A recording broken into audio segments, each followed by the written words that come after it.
I'm going to give you a closed question, and then you can pause the video and you can turn it into an open question, open-ended.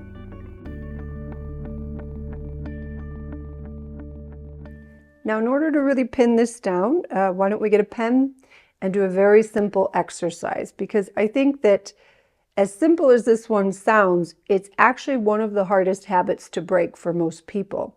So this one takes a bit of practice. I'm going to give you a closed question, and then you can pause the video and you can turn it into an open question, open-ended. Here's our first one. Did that make you feel angry?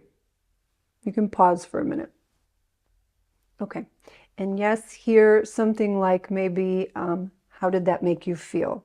That would be more open-ended, and you can kind of feel the difference between the two of those. Now the next one. Was your sister hard to get along with? You can pause.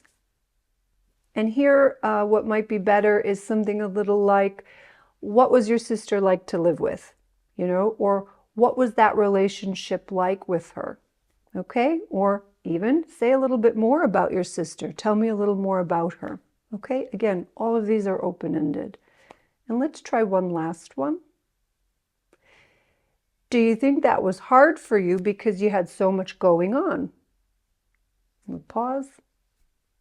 Okay.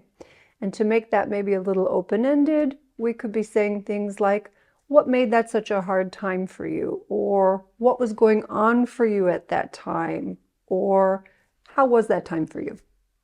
Great.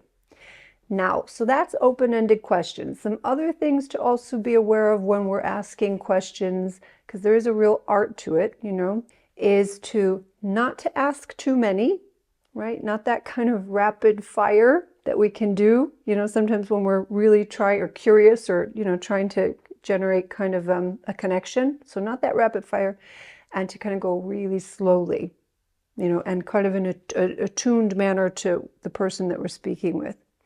And remember that with this tool, and I cannot stress this enough, this is not a checklist. I'm going to kind of repeat this probably.